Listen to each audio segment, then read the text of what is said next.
live en la filosofía también, entonces de manera gratuita. En una de las sesiones vamos el día de hoy por nuestra tercera sesión, así es que le doy la más grata bienvenida y también le voy a dar el pase al maestro Merardo para que también pueda desarrollar ya la actividad que seguramente trae el día de hoy para compartir con nosotros. Buenas noches, maestro Merardo, y lo dejo en adelante para que desarrolle el curso. Muchas gracias, Evelyn. Encantado, muchas gracias. Buenas noches a todos los presentes. Vamos a comenzar entonces primero compartiendo pantalla, que eso es lo que me auxilia para... Eso es. Compartir entonces. Compartir. Ya, ahí estamos.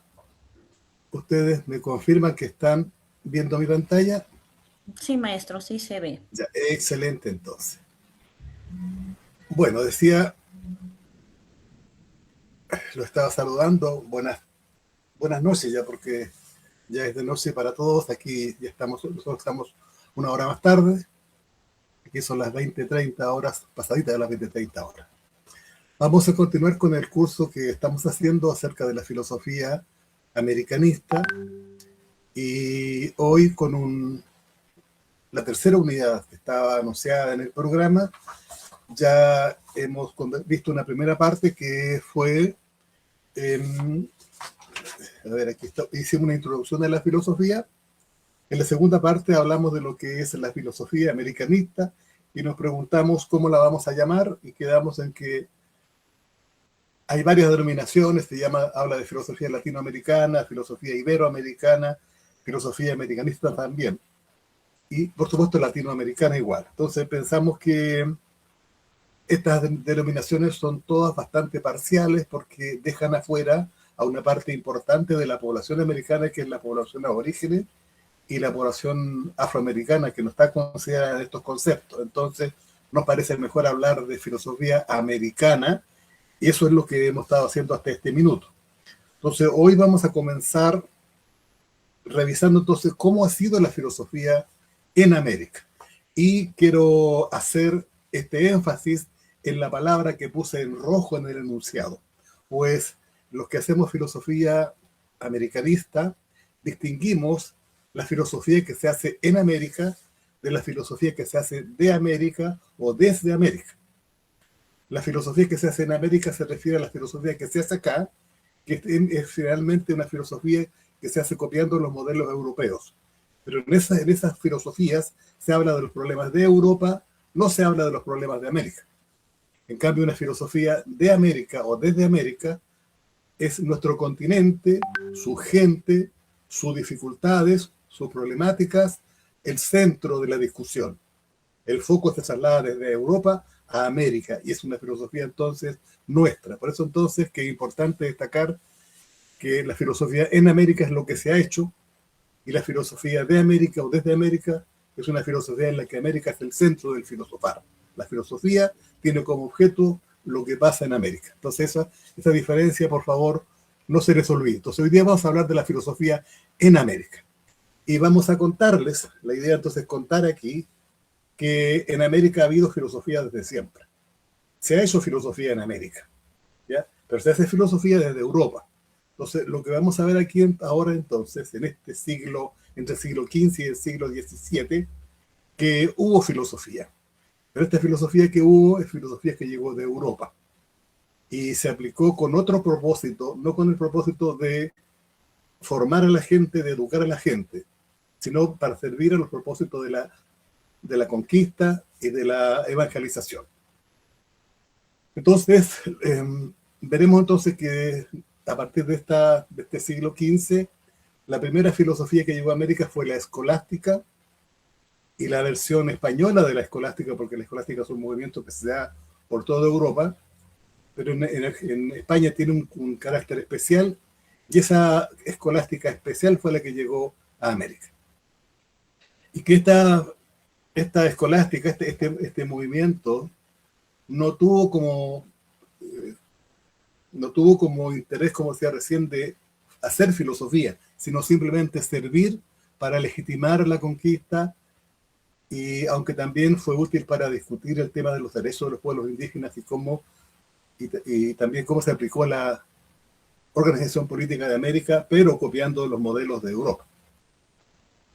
Importante también mencionar, y vamos a hacer una breve miradita a la controversia de Valladolid. Es un tema interesante que toda persona con una cultura media en América debiera saber, debiera conocer de esta controversia, que es muy importante. Y veremos también algunos pensadores destacados de esta época, entre el siglo XV y el XVII, en la filosofía que se hizo en América. Comencemos entonces con el primer tema.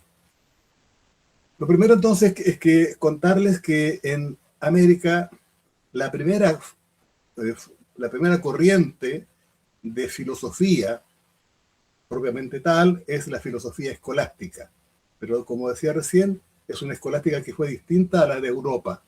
Esta fue una escolástica aplicada al modo español. En España tuvo una visión bastante más conservadora.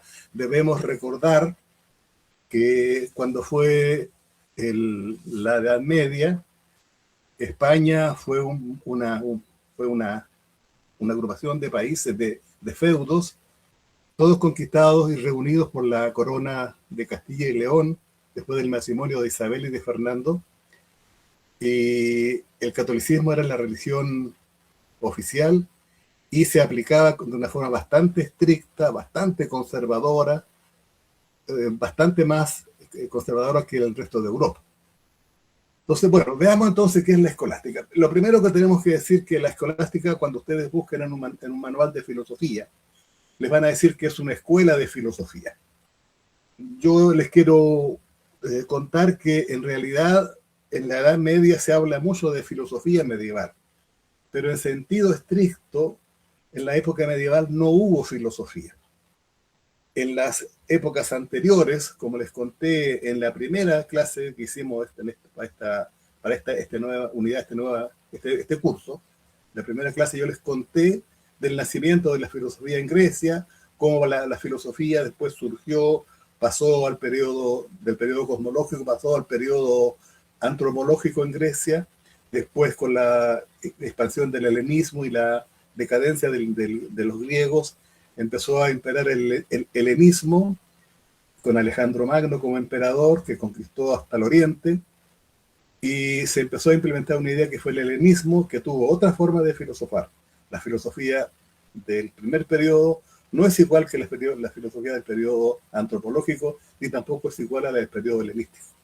Después vino la época romana, terminó con una filosofía romana también, helenística romana, y luego con la caída del Imperio Romano se implantó en Europa una forma de vida distinta, una forma de organización social distinta. En lo ideológico empezó a gobernar, a dominar el mundo el cristianismo, mediante el cristianismo enquistado en los estamentos de poder. Los reyes, los papas, todos abrazaron el cristianismo como un instrumento de poder que esto no es dicho de manera peyorativa, sino que el cristianismo se enraizó en el poder y las clases dominantes tomaron el cristianismo como religión oficial porque lo consideraron conveniente para sus deseos, para sus proyectos. Entonces, esta forma de gobernar bajo la tutela de la Iglesia Católica, fundamentalmente del cristianismo en general, marcó una época que se conoce como la Edad Media. Y esta Edad Media estuvo caracterizada por una cultura que todo lo anterior se olvidó, no interesó más la filosofía, no interesó más la ciencia, no interesó tampoco el arte. Lo único que interesaba, el propósito del cristianismo es que el hombre logre salvar el alma, y para salvar el alma debe reconocer a Cristo como su Salvador y bautizarse, convertirse al cristianismo. Entonces, toda la filosofía, todo el pensamiento de la época medieval giraba en torno a Dios. Por eso se llama una época que está teocéntrica, una cultura teocéntrica, que está todo centrado en torno a Dios. Entonces, el arte, pues decía, por ejemplo, no tiene importancia, no sirve, excepto que sea el arte al servicio de la Iglesia, al servicio de Dios. La filosofía igualmente. La filosofía aquí se define como anquilae teología, es decir, como la sirviente de la teología. La filosofía sirve y se considera en la medida que puede ser útil para respaldar lo que la iglesia cristiana dice. ¿Ya? No tiene otra autoridad la filosofía que servir para respaldar lo que afirma el cristianismo. Y hay un trabajo con filósofos como Platón, por ejemplo, que fueron muy útiles para el afianzamiento del cristianismo. Y estos filósofos fueron aprovechados y también, hay que decirlo con mucha responsabilidad, fueron modificados, fueron reinterpretados para que sirvieran a los intereses del cristianismo. Entonces, toda esta época que se da desde la caída del Imperio Romano a finales del 400, el siglo V, hasta el siglo XV más o menos, 1000 años, fue una forma de vida que estaba centrada en una cultura teocéntrica, donde Dios era el centro del mundo y todas las actividades sociales giraban en torno al tema de Dios.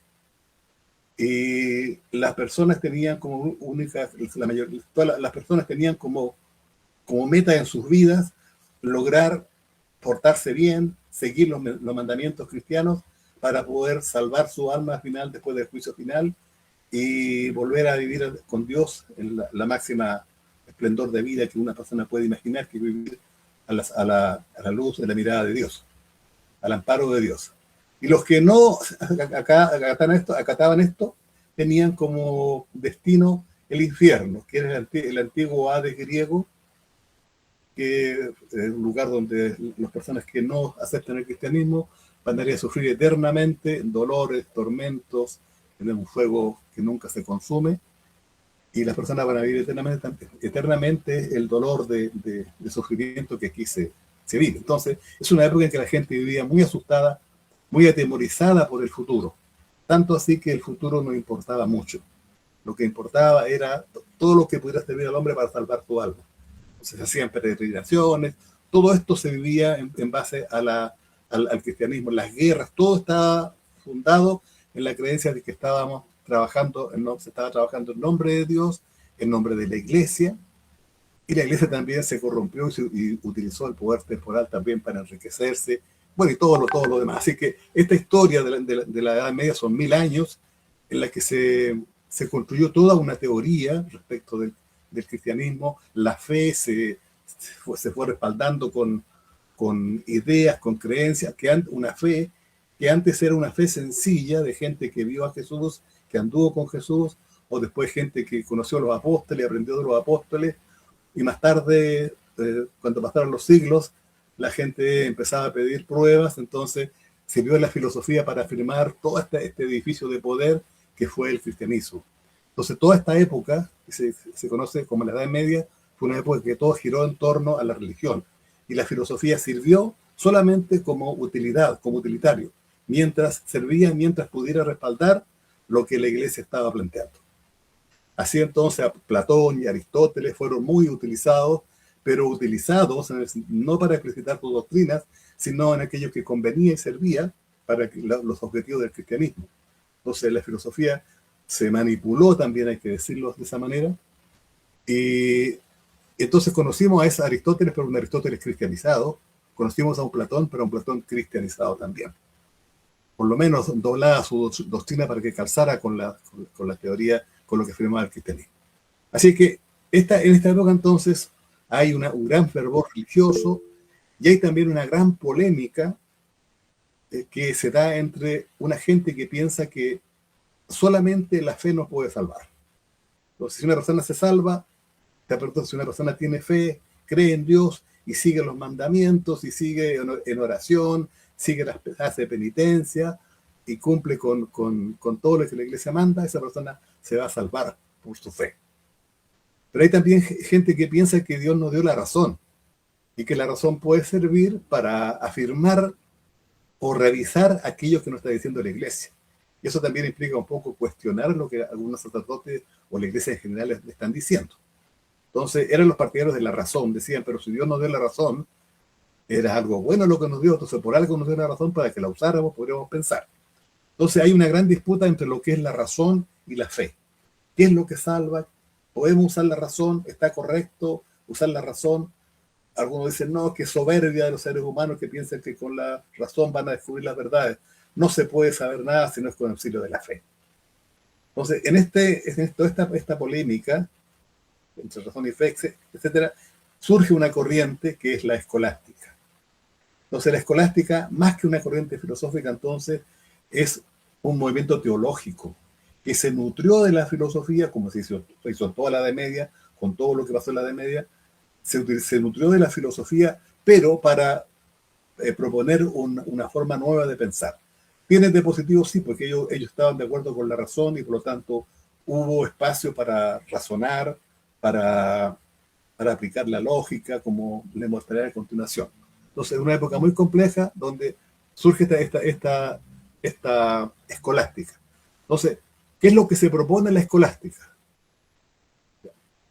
La escolástica, entonces, lo que pretende es que con el uso de la razón las personas pueden conocer a Dios. Entonces, ellos proponen una religiosidad más racional, que no es pecado razonar, no es pecado pensar. Y la fe ciega no es una fe inteligente, la fe ciega es una fe estúpida, la fe tiene que ser entendida, tiene que estar razonada. Pero el consenso final es que la razón sirve para comprender la fe, pero que sin fe la razón no sirve para nada. ¿Ya? Eso es parte del pensamiento medieval también. Entonces, bueno, esta escuela, esta escolástica, esta escuela de filosofía, este movimiento, se instauró, se instaló en Europa, en las universidades, se impartía como clases, había escuelas que se dedicaban a la enseñanza de la filosofía, enseñaban un poquito más abierta, enseñaban un poco más de filosofía, enseñaban un poco también de artes, un poco más de música, pero todo eso, como digo, orientado al servicio de Dios. Entonces, se hacía música, pero música religiosa. Entonces, hubo también estudios de la lógica para debatir, para aprender a debatir, pero era lógica para hacer debate, pero debatir en torno a la fe con aquellos que no creían o tenían esa mirada, que eran los debates de fe, las luchas de fe, las grandes discusiones en esta época. Entonces, hubo un uso de la filosofía y eso fue lo que hizo la escolástica. Su nombre viene de escola, de escuela, porque hacían escuela. Y que hacían escuela significaba que era un movimiento donde había un maestro que enseñaba y había discípulos que aprendían. Y esta forma de hacer esta supuesta filosofía se implementó en universidades, se hicieron escuelas, donde se educaba también a los niños, obviamente a los niños que tenían niños de la clase alta, no a los niños pobres. O sea, había entonces un uso de la filosofía, pero centrado en la teología. Entonces, esta forma de escolástica que estuvo en Europa, en España fue mucho más conservadora, fue mucho más estricta. Entonces, lo que llegó a América es esta escolástica, pero más estricta, más conservadora, ¿verdad? Que es la que había en España. Esa llegó a América. Ahora, cuando nosotros hablamos de filosofía en América, y yo les decía recién que estamos viendo que hay filosofía en América, que se hace filosofía, pero es filosofía de Europa. Entonces, la escolástica que llegó acá, llegó a América, pero no llegó para formar a la gente en conocimiento de filosofía, sino llegó con otros propósitos. En el libro que les pedí leer, el de Augusto Salazar Bondi, Existe una filosofía en nuestra América, él dice en un parrafito por allí que la filosofía que la escolástica fue la primera corriente de filosofía que llegó a América y llegó con el propósito de ordenar, y cita ahí un texto de un sacerdote que escribe al rey, que se usa la filosofía para legitimar se usa la filosofía de la escolástica para legitimar al rey de España, para que la gente aprenda a obedecer al rey de España y aprenda a aceptar la fe verdadera, que es la fe que le vienen a predicar los religiosos, los sacerdotes, los frailes, los monjes, que vienen llegando para predicar la fe. Entonces, el propósito entonces de la primera filosofía que llegó a América fue legitimar la conquista. Buscar argumentos para decir que España tenía derecho a conquistar esta tierra y a dominar a las personas que aquí vivían. que también tenían derecho a evangelizarlos, porque ellos eran los portadores de la verdadera fe, de la palabra del verdadero Dios, y que todo lo que aquí había era superstición, y había que eliminar todo eso porque era paganismo, y era feo, era diabólico a los ojos de Dios. Entonces, también la escolástica legitimaba eso, la evangelización, y también la organización política que se daba acá, que era a semejanza del régimen que había, de la organización política que había en Europa, en España, en este caso. Entonces, como decía entonces, los problemas principales de los que se ocupa entonces la teología llegando a América es eso primero, legitimar la conquista, demostrar por medio de argumentos que la conquista de América es legítima, que España tiene derecho en nombre de Dios, en nombre de la fe verdadera, también como potencia a conquistar a las tierras nuevas y poner a la gente bajo el dominio de la fe verdadera de la cual ellos son representantes. Pero también en todo este ejercicio de dominación surgieron algunos frailes que tuvieron un tono un poco distinto, que no permitían o no querían permitir o criticaban que la conquista había sido en algunos momentos demasiado abusadora con los pueblos indígenas porque se cometieron tropelías, hubo muchos abusos en contra de los pueblos originarios. Entonces hubo sacerdotes que levantaron la voz en nombre también de la fe, que Dios consideraba que esto que era feo, que así se procediera con los aborígenes. Lo veremos un poquito más a fondo cuando veamos el tema de la controversia de Valladolid, ahí les va a quedar un poquito más claro. Pero hubo sacerdotes, frailes, que peleaban por defender los derechos de los pueblos indígenas y pedían que se trataran con amor, porque eran hijos de Dios también, mientras que otros pensaban que eran simplemente salvajes. Incluso yo les conté por allí que en algún momento se discutió acerca de su naturaleza, porque los veían desnudos, no tenían vergüenza como los europeos que tenían vergüenza de andar desnudos, porque ellos tenían en su cabeza metida la idea del pecado, la idea de la indecencia de un cuerpo desnudo. Pero los aborígenes americanos no tenían en su mente este chip, esta idea encajada de que el cuerpo era feo, que el cuerpo era pecador, que el cuerpo era sinónimo de pecado. Entonces, ellos andaban desnudos, pero en su inocencia, ellos no miraban el cuerpo con morbosidad. Y sí lo veían los europeos, entonces ellos obligaban a los indígenas a vestirse, a cubrirse el cuerpo porque les parecía vergonzoso que anduvieran desnudos. Entonces se preguntaban cómo pueden andar desnudos, cómo no van a tener vergüenza, entonces es capaz que no sean humanos. Pero también se discutió su naturaleza humana, si eran humanos o no. Y como decía también esta gente se peleó porque a los indígenas se los reconociera como seres humanos, como seres racionales, como seres con derechos, ¿ya? Y también con libertades.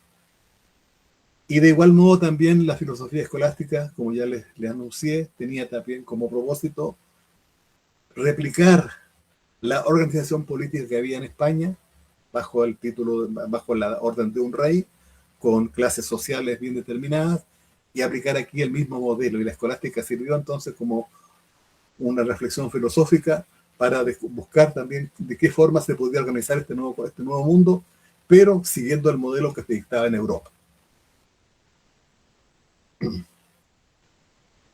De estos personajes que podemos destacar en la conquista, del periodo de la conquista de América, está Bartolomé de las Casas, un fraile, creo que era dominico, no tengo claro en este minuto, era de una orden religiosa, Bartolomé de las Casas, y él fue uno de los primeros que empezó a levantar la voz en defensa de los indígenas americanos y también a criticar algunas prácticas que hacían los encomenderos, por ejemplo, azotar azotar en la arena pública a los indígenas, esclavizarlos, castigarlos como por ejemplo, castigos atroces como por ejemplo cortarles los pies para que no pudieran escapar, porque eran sus esclavos, marcarlos con hierros candentes, por ejemplo, separarlos de sus mujeres, de sus hijos, quitarles los hijos, meterlos a convento y hacerlos sacerdotes,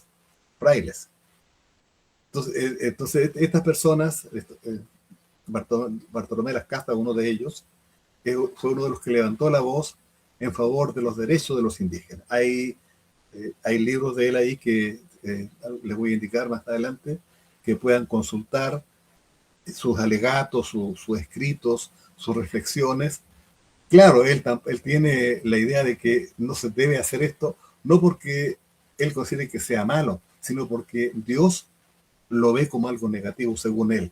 Dios, en su infinita misericordia, no puede permitir que un ser humano,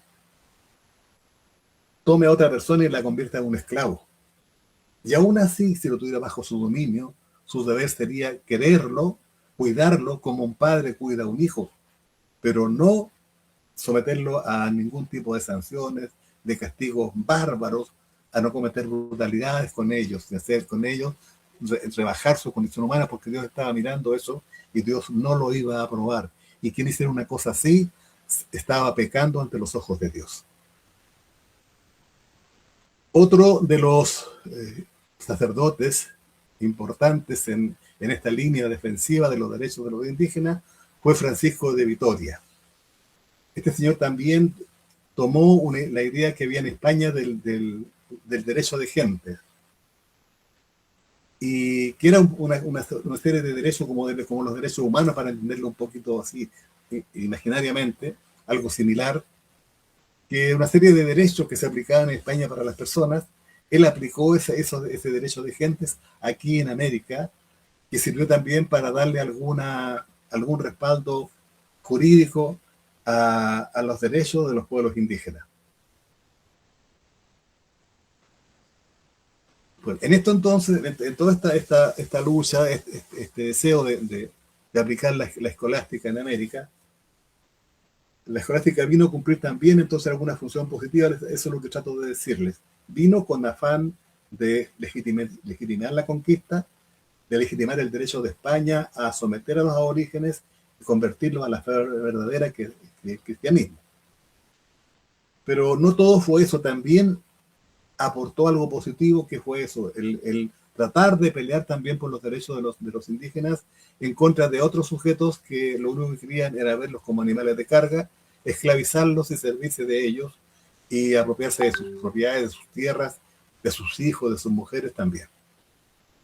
Entonces, bueno, en esto entonces un ejemplo claro, un ejemplo muy interesante de este tipo de discusión es la que se da en lo que se conoce en la historia como la controversia de Valladolid. Este es un gran debate público que se dio en España en 1550, entre 1550 y 1551, 10 meses más o menos, que duró este debate. No estaban todos los días, pero sí cada cierto tiempo, después se iban a estudiar y volvían. Duró todos esos meses porque había un trabajo de investigación.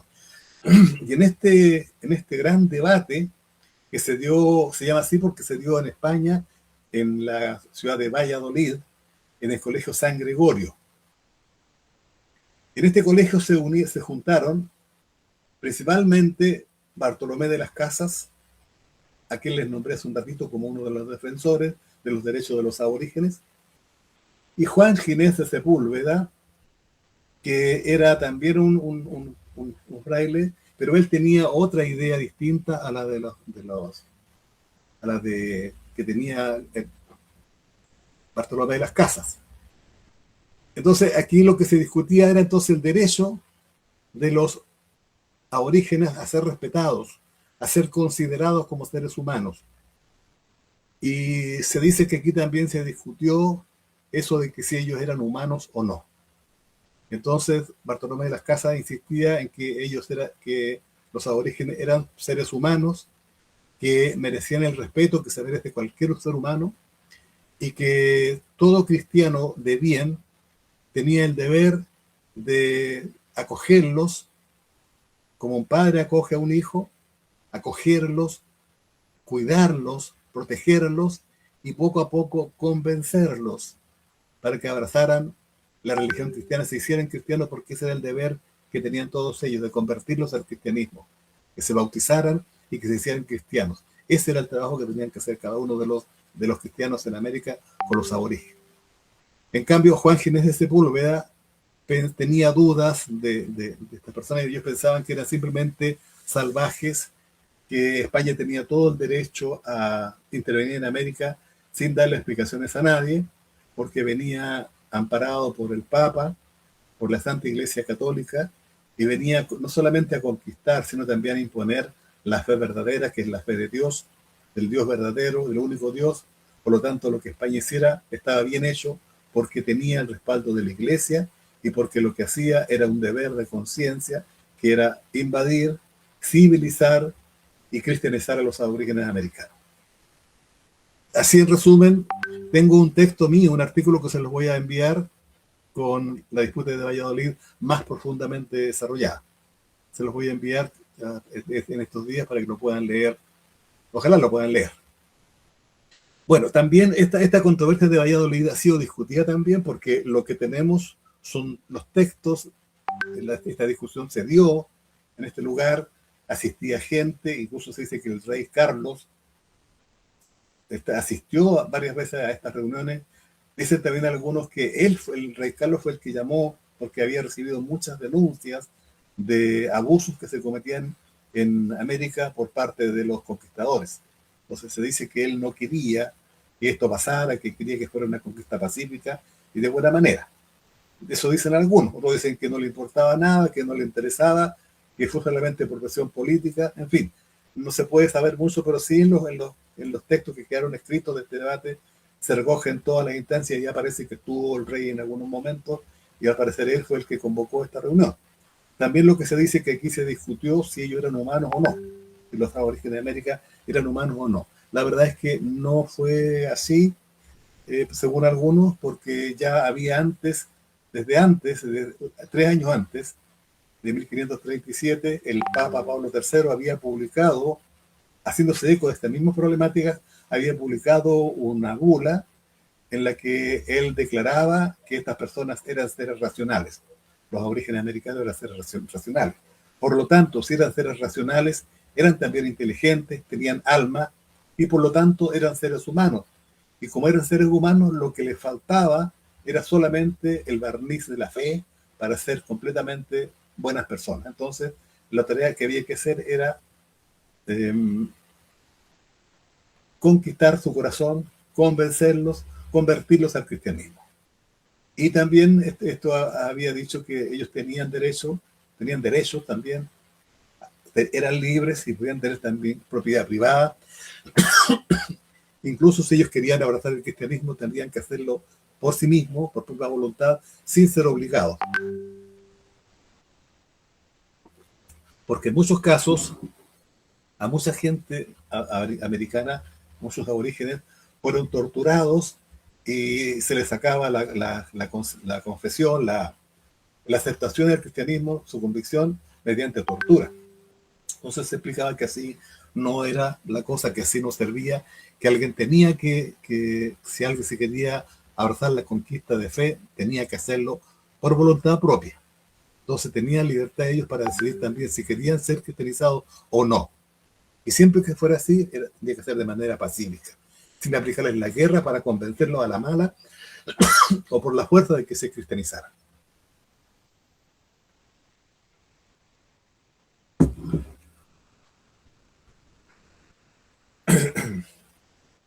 Entonces, siguiendo con lo que estamos diciendo entonces, ¿hubo filosofía en América? Sí. La primera corriente que llegó a América fue la escolástica. Y este movimiento, esta escuela, esta forma de hacer filosofía, como ya había dicho, estoy resumiendo un poco, no llegó para educar, sino para legitimar el proceso de la conquista, para afianzar, para reafirmar el derecho que tenía España a tomar posesión de estas tierras y también de la gente que aquí vivía, en nombre de Dios, y predicarles la fe verdadera. Pero fijamos aquí entonces que esta filosofía, así que llamamos filosofía la escolástica, es de origen europeo. Y los temas que trata son la forma de entender el mundo que tenía Europa en aquella época. Y es la forma medieval de entender el mundo. Entonces no era una filosofía que se implantó para América con el propósito de hacer filosofía en América, sino como una herramienta que fuera útil para la colonización, para legitimar la conquista, para legitimar la prédica de la fe y el convencimiento de los naturales para que se hicieran cristianos. Entonces, no se hace una filosofía de América. Hay filosofía en América, pero no es una filosofía de América, porque América no es el objeto de este filosofar. Para terminar entonces, no quiero seguir porque voy a pasar ahora al siglo de la Ilustración, y es mucho lo que hay que hablar, sería mucho tiempo, no sería buena idea, pedagógicamente hablando, empezarla ahora y dejarla solamente comenzada para seguir la otra semana. Mejor la otra semana retomamos con el tema desde el principio hasta el final. Sí quiero recomendarles algunas lecturas. ¿Ya? Perdón. Les quiero recomendar este libro a leer. Se llama La visión de los vencidos. El autor de este libro es Miguel León Portilla, un mexicano, y también Ángel María Garibay, que también es otro mexicano. Ambos son mexicanos. El libro se llama La visión de los vencidos y tiene como subtítulo Relaciones indígenas de la conquista. No se trata de relaciones en el sentido de intercambio, sino de relaciones como relatos. Son relatos indígenas de la conquista. Lo que hace este libro y lo que tiene de maravilloso es que hay un personaje en este libro que es central, que es un fraile franciscano, Bernardino de Sahagún. Este señor vivió en el siglo XV con los aborígenes de México. Y él tenía como propósito predicar la fe. Era un fraile, lo que su trabajo era predicar la fe, convencer a la gente del cristianismo. Pero con él tiene como franciscano, los franciscanos son muy humildes y predican la vida sencilla, viven con las personas en su aldea y tratan de hacer del trabajo de fe un trabajo diario de convivir, de estar con la gente. Entonces, Bernardino de Sahagún vivió con los aborígenes americanos y él tenía una escuela donde enseñaba a los niños algunas materias y entre esas materias estaba la enseñanza del latín. Entonces a él se le ocurrió una idea que siempre, hasta ese momento, la conquista de América se había conversado, se había contado desde el punto de vista de lo que habrá los libros, pero los libros habían sido escritos en Europa y por lo tanto narraban la mirada de los europeos cuando llegaron acá, pero que nadie se había preocupado de preguntarle a los aborígenes de América cómo habían visto el fenómeno de la conquista.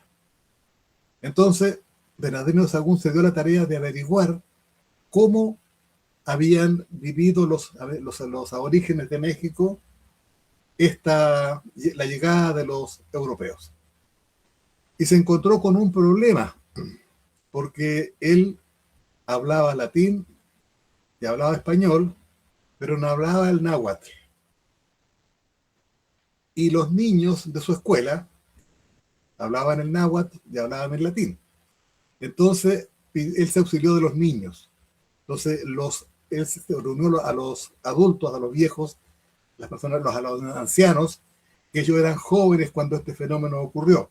Ellos vieron la llegada de los europeos y hay relatos muy bonitos de cómo ellos vieron llegar las naves y cómo los miraron ellos, qué pensaban ellos que estaba pasando. Por eso digo que es un relato muy bonito. Entonces, los ancianos narraron la historia en náhuatl y los niños se la traducían al latín y Bernardino de Sahagún tomaba los apuntes en latín. Y ahí surgió entonces lo que se conoce como el Códice Florentino, ¿ya? Un texto que escribió Sahagún donde cuenta toda la historia de cómo los aborígenes americanos vieron la llegada de los europeos. Bueno, los aborígenes de la costa Caribe, de la costa de México, en la parte sur de México, entre mexicanos y lo que se da un poco la cultura náhuatl. Y este libro entonces habla de eso.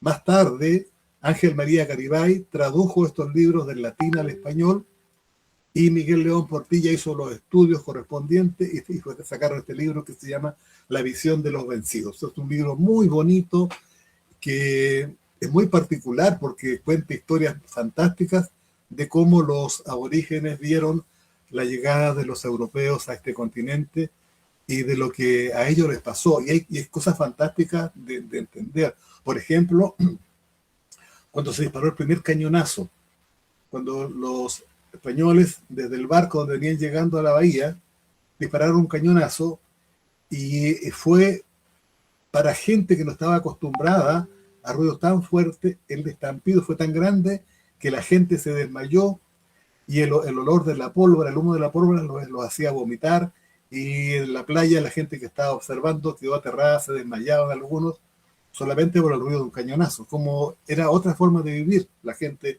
nunca había escuchado el ruido de un cañón, entonces fue impactante esto. Verlos también con esos trajes que ellos traían, todo metálico, con espadas, ver, por ejemplo, los caballos que nunca los habían conocido. Ellos dicen que venían en unos como venados. Comparan a los caballos como venados grandes. Y también está por ahí la idea también de que ellos pensaban que el que venía llegando era Quetzalcóatl, un dios de ellos que se había ido y que había prometido volver algún día. Y como Hernán Cortés era rubio, tenía una barba rubia, y así era el dios Quetzalcóatl, todos ellos pensaban que, según la leyenda, el que volvía ahora era Quetzalcóatl y no una persona extraña de otro continente que venía con malas intenciones. Lo recibieron con los brazos abiertos porque pensaban que era Quetzalcóatl. Incluso Moctezuma, que en realidad se llamaba Motecuzoma lo recibió a Cortés y le entregó la silla de su reino y le dice: yo he estado aquí todo este tiempo cuidando tu reino, ahora te lo entrego, toma posesión de este reino que es tuyo. Yo lo estaba ocupando en tu nombre mientras que tú volvías. Y le entregó el reino de México en bandeja, como decimos, a Hernán Cortés. Entonces, les recomiendo que lean este libro, es entretenidísimo leerlo, muy bonito. Y si no lo pueden conseguir en papel, yo también se lo voy a enviar en PDF. Se lo voy a pasar a Evelyn y Evelyn se lo hará llegar a ustedes. Y también les voy a enviar mi artículo sobre la controversia de Valladolid para que puedan informarse un poco más también de este evento que es muy importante. Pero igual ustedes pueden buscar material, pueden buscar la controversia de Valladolid, se pueden informar mucho más porque es un punto importantísimo que muestra cómo entonces la escolástica, junto con ser una herramienta de dominación, también tuvo algo positivo, que defendió los derechos de los pueblos indígenas. Eso es lo que podría presentarles hasta hoy, por lo menos en la clase de hoy día. Eso es lo que les puedo mostrar hasta hoy. Me gustaría escuchar sus opiniones, sus preguntas, lo que ustedes quieran preguntar. Les dejo la palabra ahora. He terminado mi parte, lo preparado para esta clase.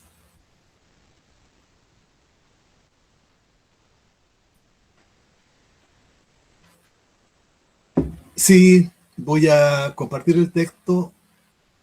María creo que me habló recién. Sí, voy a compartir el texto, se lo voy a enviar mañana a Evelyn, y para que Evelyn se los pueda enviar también. De todas maneras, yo les voy a dejar mi correo, lo voy a poner en mensajes, voy a escribir mi correo, si es que encuentro dónde mandan los mensajes aquí uno, dónde está el chat, para dejarles mi correo. Me pueden escribir para preguntarme cualquier cosa que tengan dudas. Aquí está.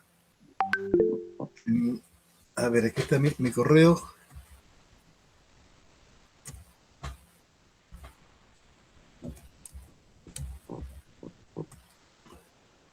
Es...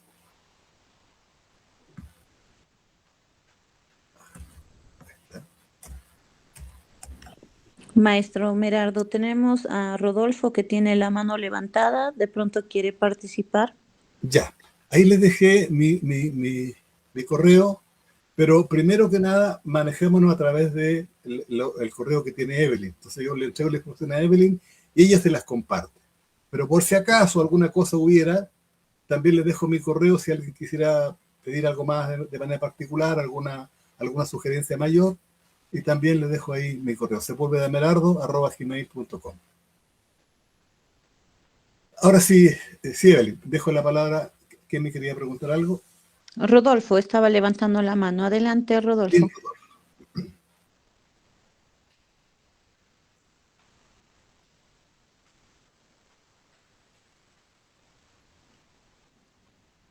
Rodolfo quería dar una opinión, hacer alguna consulta. Tiene el micrófono para poder utilizarlo. Sí.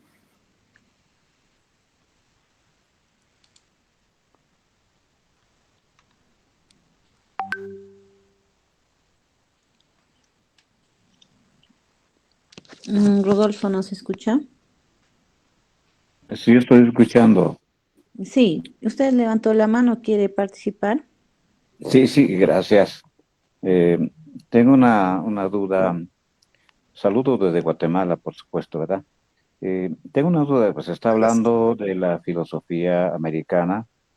Ahora, eh, bueno, pero ya no hay tiempo, pero no se habla un poquito de la filosofía americana propiamente de los pueblos originarios, que también todos los pueblos han construido su filosofía, pero ¿cómo hablar un poquito de esta filosofía propiamente? Porque lo que estoy escuchando del doctor, que la filosofía americana, la primera escena de la filosofía casi es europea, pero hay americana. A los pueblos originarios han producido su filosofía, porque si no, no hubieran vivido y no hubieran logrado un gran desarrollo. Y no es tanto que no tenían ropa, sí, hasta Colón en su cuarto viaje aquí a América, en la carta que envía a España, se admira de la producción de telas que tenía aquí la población. Bueno, esto es otra cosa, pero lo que yo quisiera ver, ¿qué opina el doctor respecto a la filosofía de los pueblos originarios? Gracias. Muchas gracias, Rodolfo, por su pregunta. Sí, eso de que andaban desnudos es un poco una caricatura porque eso es lo primero que vieron los españoles cuando llegaron a América. Esa imagen se difundió, la de la gente que anda desnuda o con un taparrabo apenas.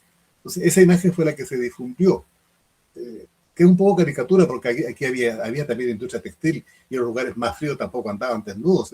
En el trópico tal vez un poco más desnudo porque había más calor, pero en lugares más fríos evidentemente andaban todo el día vestidos.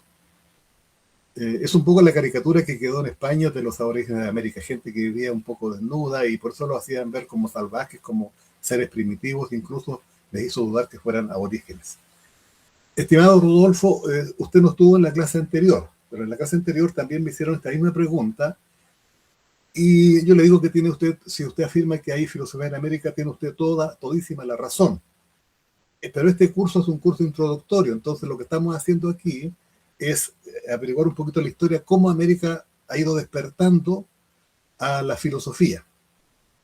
Y eso es lo que hacemos, vamos a dar una mirada de cómo la filosofía ha influido en América, para formar esto que se llama el continente americano.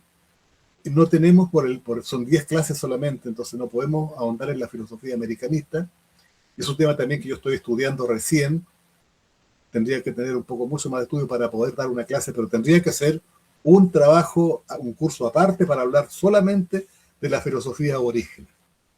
Yo creo como usted, y yo a la persona que preguntó la semana anterior, yo les recordaba que el año pasado, en el Congreso de CECAGEM, yo participé con una conferencia en la que hablaba de la cultura y la identidad americana. Y yo afirmaba que una cultura, una identidad americana, para ser auténtica, tiene que considerar el pensamiento de los pueblos indígenas y hacer con ello una síntesis con el pensamiento que llegó desde Europa. Porque nuestra cultura es una cultura mixta. La cultura de, bueno, los que somos mestizos, los aborígenes tienen su propia forma de pensar, tienen su propia filosofía, pero para nosotros los mestizos, nuestra cultura debiera ser una mezcla tanto de la cultura que llegó desde Europa como de las culturas americanas. Entonces, una de las tareas de la filosofía americanista, y que yo la asumo como un desafío personal también, es conocer el pensamiento de los pueblos indígenas profundizar en sus ideas, en su conocimiento, en su pensamiento, en su forma, como veían el mundo. Ahora, los pueblos americanos son tan diversos y nos quedan tan lejos unos de otros. Yo estoy preocupado, interesado en estudiar el pensamiento del pueblo mapuche, que son los que tengo aquí cerquita. Por ahí he empezado, pero sé, por ejemplo, que tenemos un poquito más al norte, en el Perú, por ejemplo, hay una cultura que me llama mucho la atención, la cultura chavín, la cultura de los chachapoyas, por ejemplo, que son pueblos con una cultura maravillosa y mucho más desarrollados que los mismos incas. Los incas fueron más poderosos porque fueron más guerreros, pero culturalmente Chavín y Chachapoyas eran mucho más avanzados en lo cultural. Entonces su visión del mundo, su visión de la vida, de la muerte. Entonces, hay un pensar maravilloso. Momificaban, el hecho de momificar significa que tienen una creencia del más allá y que hay que preparar al muerto para que en su viaje al más allá. Eso es pensamiento filosófico. Tiene usted toda la razón. Hay en los pueblos americanos una filosofía. Lo que pasa, don estimado Rodolfo, es que cuando se ha formado la cultura nuestra en América, lo primero que se dijo al llegar acá es que estos pueblos eran pueblos primitivos. Y los que después siguieron tomando el poder, cuando veamos después más adelante en la próxima clase, que la segunda corriente que llegó acá fue la Ilustración. Y los ilustrados pensaron desde América, ellos empezaron a hacer filosofía desde América, pero tomaban la filosofía europea y la adaptaban acá. Y ellos siguieron pensando siempre que aquí se podía pensar de este continente y que había un pensamiento que era propio. Los criollos se sentían americanos, pero estos americanos criollos seguían pensando con las categorías que se pensaba en Europa. Entonces, hay una cosa curiosa que se da allí. Y nos hemos acostumbrado siempre a eso. Entonces, que la cultura está en Europa y que lo que aquí hay es primitivo, salvaje, atrasado, etc. Entonces, tenemos nosotros insertada en la mente esta idea de que lo que hay aquí nunca fue cultura, que eran indios primitivos, salvajes, y que no había nada que aprovechar de ellos, que toda la cultura venía desde Europa. Esa idea se nos insertó en la mente. Y una de las grandes tareas de la filosofía americanista es sacar esto, lo que llamamos decolonizar, sacarnos este chip que nos han puesto, que nos permite pensar que la cultura siempre está en Europa y lo que hay aquí no vale nada, no sirve. Por eso entonces yo llamaba el año pasado en mi ponencia al rescate cultural. Para ser americanos completos tenemos que incorporar en nuestra forma de pensar la cultura que nos llegó desde Europa, pero también rescatar la otra cultura que la que viene de los pueblos originarios. Entonces yo digo que tenemos dos pulmones para pensar culturalmente y hemos desechado uno y vivimos a medias con un solo pulmón, lo que es una estupidez de parte nuestra. Eso, estimado Rodolfo, le agradezco su pregunta y como le digo ya me habían preguntado eso y eso le podría responder ahora. Estoy totalmente de acuerdo. Muchas gracias. Eso es lo que hay que hacer. Gracias, doctor, muy amable. Buenas noches, gracias. Buenas noches, señor. Buenas noches, Rodolfo.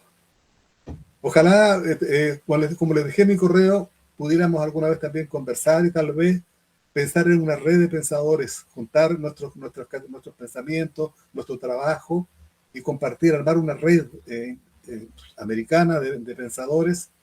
Ya existen algunas.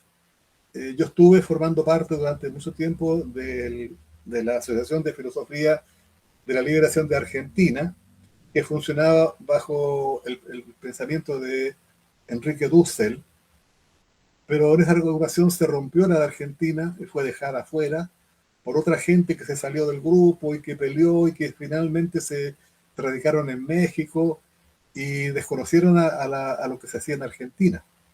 Entonces, a veces en estas agrupaciones hay pugnas por gente que quiere destacar, tomar, no sé qué ganarán con esto. A mí no me interesa más que hacer difusión de la filosofía del pensamiento americanista, de la filosofía americanista, y solamente eso, y que ojalá que más gente se pudiera sumar. Entonces, si pudiéramos alguna vez armar una organización, sería genial. Yo estaría dispuesto a hacer uno más de esa agrupación. Así que si alguien tiene interés también, ahí les dejé mi correo. Tal vez algo así también pudiéramos hacer más adelante. ¿Alguien más quisiera preguntar algo? Estoy dispuesto a escuchar sus preguntas. Lean lo que les he ofrecido para leer. Lean el libro de Augusto Salazar Bondy, magnífico. El libro, léanlo. Lean también la polémica que hubo después entre Salazar Bondy y Leopoldo Sea, de México. Hay un debate entre ellos que se dio durante varios congresos que se encontraron. Fue muy interesante. La postura de Augusto Salazar Bondy me encanta, es una postura valiente y dice una cantidad de verdades que es necesario entender. Y nosotros los habitantes de América tenemos que ser capaces de abrir los ojitos y entender dónde estamos, qué tenemos que hacer y qué no estamos haciendo. Que lo que pasa en América hoy pasa porque también estamos condicionados, porque nos han preparado para ser simplemente receptores de lo que viene desde afuera y no valorar lo que hay acá. Eso.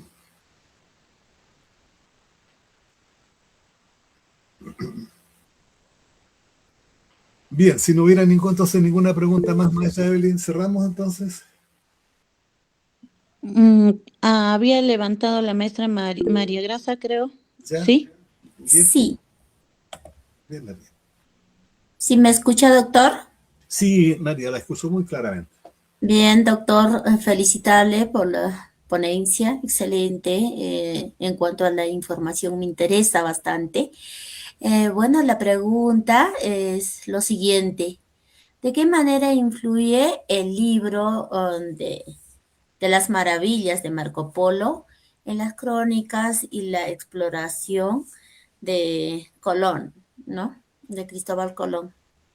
No sé si quería un poquito ahondar esta temática, porque estaba lecturando el texto diario a bordo de Colón, y justo eso es mi inquietud en cuanto estaba lecturando este texto, y interesante a lo que usted ha vertido en esta linda noche en su ponencia. Muchas gracias, María. ¿Desde dónde me habla usted? Bueno, yo estoy hablando de la ciudad más alta del mundo, de Cerro de Pasco. ¿Dónde? Perdón. Región Pasco, Perú. Perú, ya, muy bien, ya, sí, ya, del altiplano, muy bien. María sabe que, bueno, yo conozco el texto de Marco Polo, y sé también que sus aventuras fueron planteadas en algunos escritos que circularon por Europa y que Colón, entre otras personas, se sintió maravillado por estos viajes de descubrimiento. Yo creo que, sin ser experto en el tema, yo no puedo darle una respuesta definitiva a eso. Me imagino que Colón, como una persona educada, como una persona preparada, debió haber leído los relatos de Marco Polo, porque en aquel tiempo era literatura fantástica en aquel entonces. Leer las aventuras de un hombre que anduvo por un mundo que era desconocido y que no habla de pueblos, de culturas, de costumbres distintas a las de Europa, con idiomas distintos, con formas de gobernar distintas, con formas de vida completamente diferentes.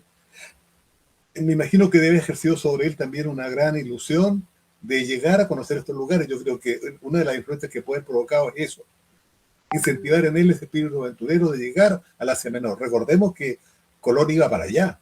Si lo que Colón quería era encontrar la ruta a las especies que se hacía por tierra, y que por tierra era dificilísimo llegar. Era un viaje, en aquella época era un viaje tremendamente complicado, porque se encontraba con bandidos que los asaltaban y los mataban, con pueblos belicosos que les cobraban por pasar por su territorio. Era una odisea llegar por tierra. Entonces lo que Colón buscaba era llegar por mar, pues así pensaba que de esa manera se iba a evitar este viaje tan largo, que muchas veces se hacía a pie, porque las cabalgaduras tampoco vivían mucho tiempo. El viaje era demasiado matador, demasiado difícil. Entonces por mar, al parecer, el viaje era mucho más corto y se evitaban todos esos desastres que se encontraban en el camino en un viaje por tierra. Entonces yo me imagino que lo que Colón abrigaba en su mente era este viaje por mar, que iba a evitar toda esta estas peripecias que tenían que pasar en su viaje al país de las especias. Y poder traer también mayor cantidad, porque un barco indudablemente que carga mucho más una caravana de camellos o de caballos. Entonces yo creo que por eso, creo que debe haber influido el viaje de Marco Polo en Colón. Y creo que eso fue lo que él podía haber estado mirando. Me parece, pero como te digo, no soy experto en esta materia, es solamente en sentido común, por cultura general, lo que yo podría contestar a su pregunta. Lamento de no ser de mayor utilidad. Sí, doctor, gracias. ¿Me permite, doctor, participar? Alejandro. Sí, buenas noches, doctor. Buenas noches a todos en la sala. Soy Alejandro Rubina López. Yo me conecto desde la ciudad de Huánuco, Perú. Está en el centro del Perú. Una ciudad con un clima muy agradable, por eso llaman ciudad con mejor clima del mundo. Doctor, yo sigo filosofando, sigo pensando en torno a la propuesta de filosofía americanista. Sigo pensando y me pregunto y digo, ¿cuál sería esa filosofía americanista? Teniendo en cuenta, como usted mismo lo ha expuesto, hay una filosofía escolástica. ¿De dónde viene? De España, pues. Claro. Tenemos filosofía positivista. ¿Dónde ha surgido? En Europa. En Europa. Tenemos filosofía neopositivista.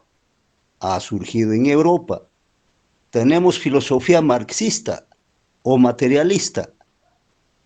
También ha surgido en Europa.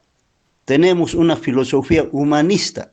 También ha surgido. ¿Cuál de ellas sería la filosofía americanista?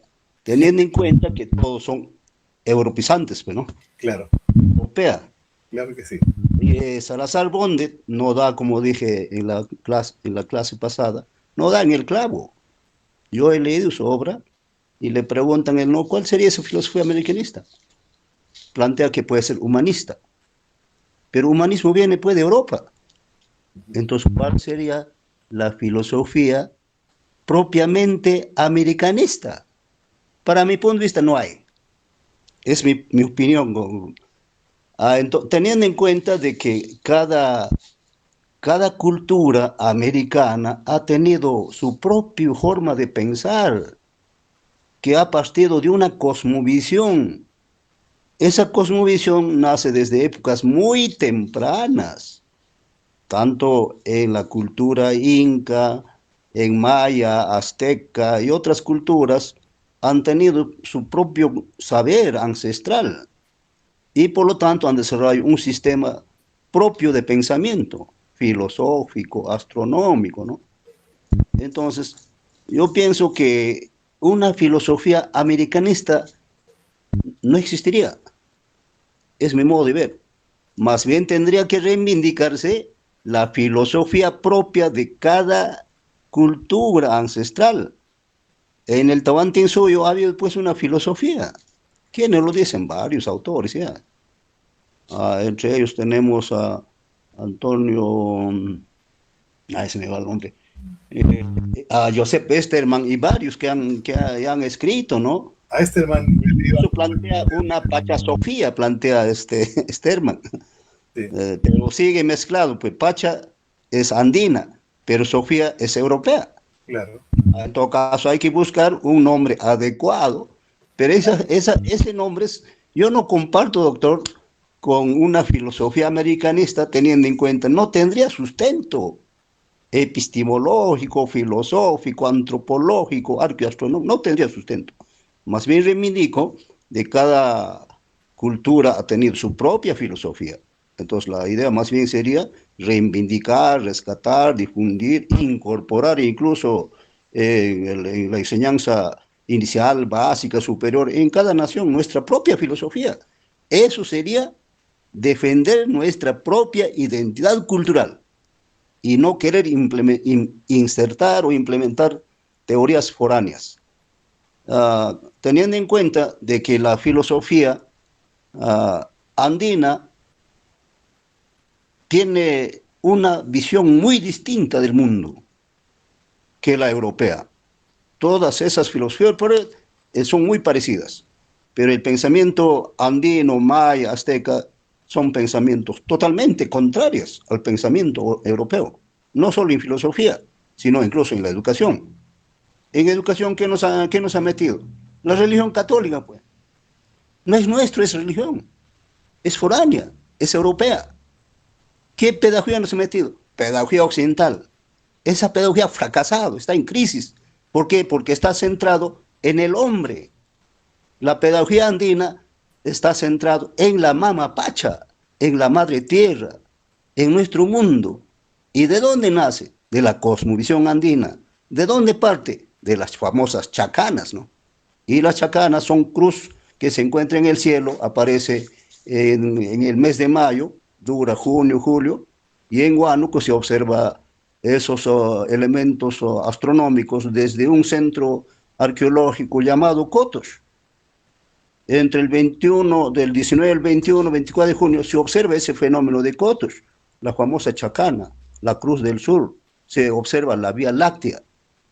Entonces, yo no comparto, doctor, con respeto que usted se merece, cuando tampoco no comparto con Salazar Bondi, pues, ¿no? Ni con SEA, con nadie, porque no dan en el clavo cuando plantean sobre la filosofía americanista.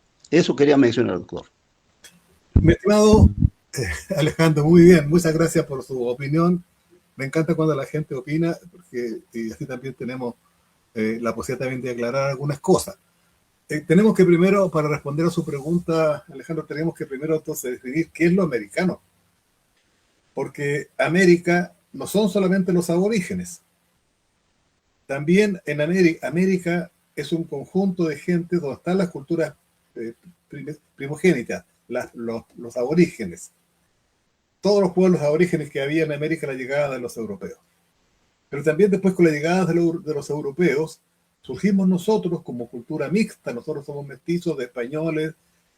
Aquí en Chile se hizo un estudio hace algún año atrás, y para pesar de muchos que se creen más españoles, el estudio demostró que tenemos como 60% de sangre mapuche, genéticamente hablando.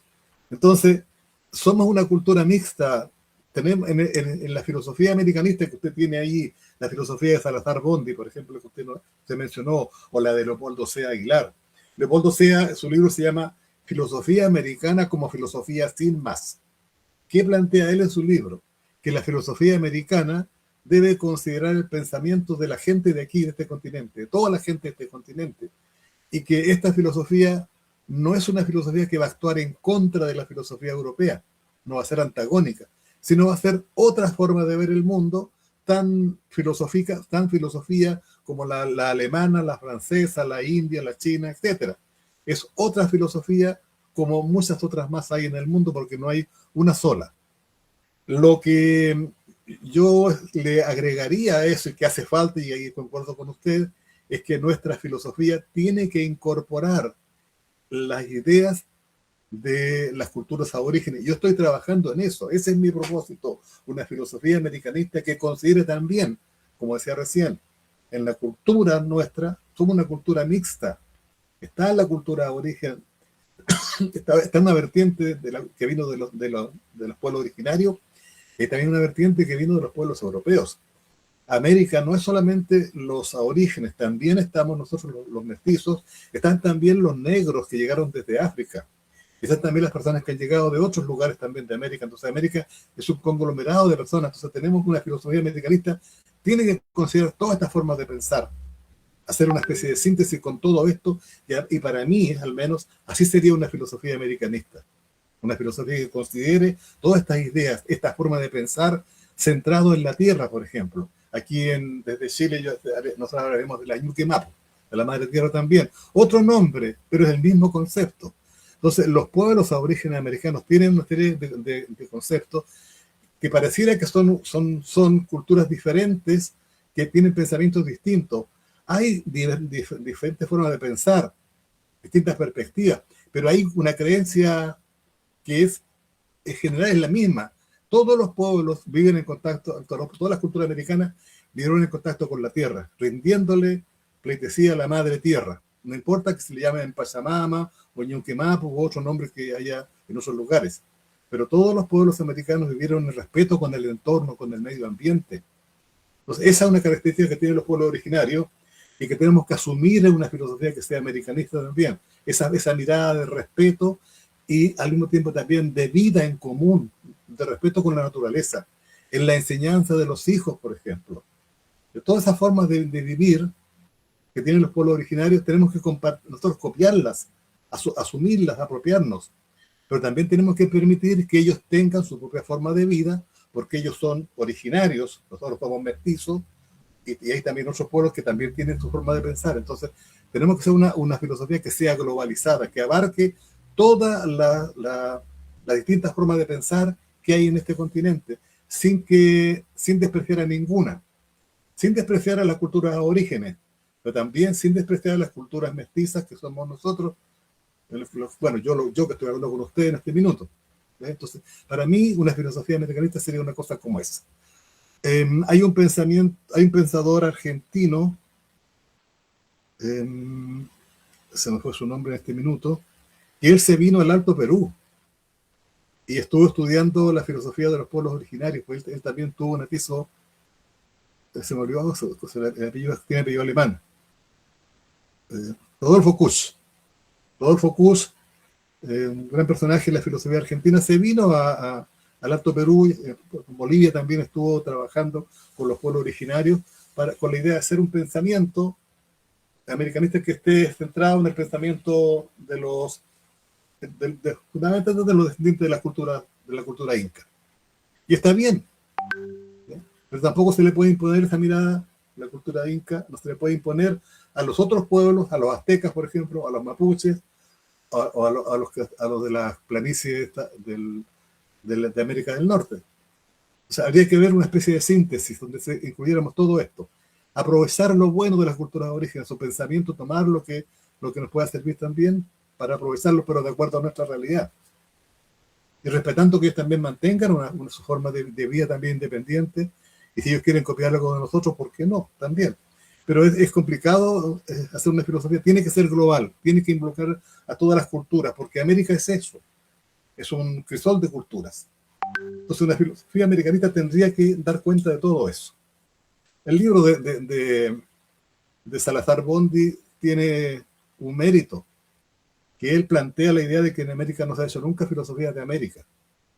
Entonces, eso es un mérito que tiene el libro de Salazar Bondi que hay que reconocerle. Pero él es hijo de su tiempo, él también es profesor universitario. Él también está formado con esa mentalidad europea, porque se formaron todas las personas que estudiaron filosofía en aquella época y que hoy día también. Entonces, su libro no tiene por qué ser encontrar aquí la panacea. Algo deja entrever, vivimos también, denuncia el colonialismo que vivimos en América todavía.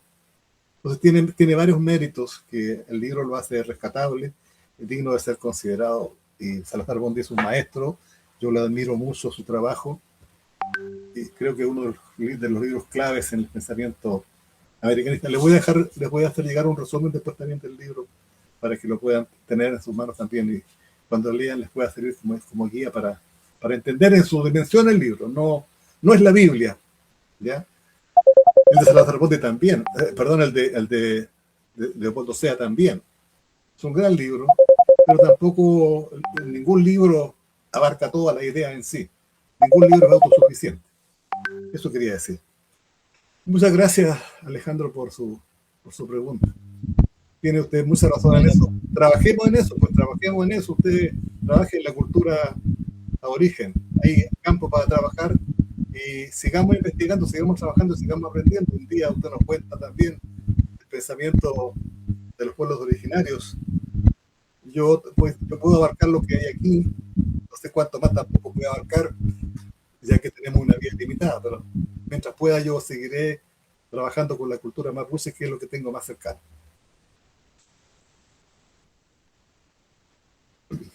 Maestra Evelyn, ahora sí. Muy bien, maestro Merardo, agradecemos a usted y a todos los que nos están siguiendo en este grandioso curso, y también muchos de ellos van a participar, y quiero extender la invitación antes de culminar, maestro, aprovechando que todavía estamos en transmisión por redes sociales y también aquí en sala de Google Meet. Invitarlos a participar en el tercer Congreso Internacional Multidisciplinario de Investigación SECAGEN 2026, donde usted también va a estar como ponente en el eje temático de filosofía. También al doctor Alejandro Rubina, que también está participando con 2 investigaciones importantes. Él ve la parte de astronomía, ve astrología, ve temas muy importantes que los vamos a ver ahí en las disertaciones. Esto se va a llevar a cabo del lunes 22 al sábado 27 de junio.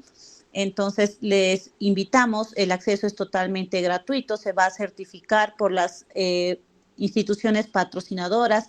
Dentro de ellos está la Fundación Universitaria CAFAN de Colombia, la Universidad de Holguín de Cuba, también tenemos al Centro de Investigación y Capacitación para el Desarrollo de México, al CIF de Canadá y a la UPA de Bolivia, como a la Universidad Nacional San Cristóbal de Huamanga de Perú y otras instituciones que también van a participar. Son más de 30 ponencias de investigaciones de alto impacto global que se van a presentar en este congreso. Además, los invitamos también a los que están participando en este curso que puedan inscribirse si quieren participar como ponentes y exponer tanto sus avances de investigación como también los procesos con resultados. Entonces, mañana mismo en la mañana ya está saliendo la invitación oficial por las redes sociales de SECAGEN y los invitamos a participar. Con esa invitación ya despediría en este caso su gran disertación, maestro. Muy buenas noches con usted y con cada uno de los que nos han acompañado en sala. Buenas noches, gracias por estar acá. Buenas noches con todos, será hasta la próxima. Hasta la próxima. Hasta el miércoles, 7:30 hora Perú. Gracias.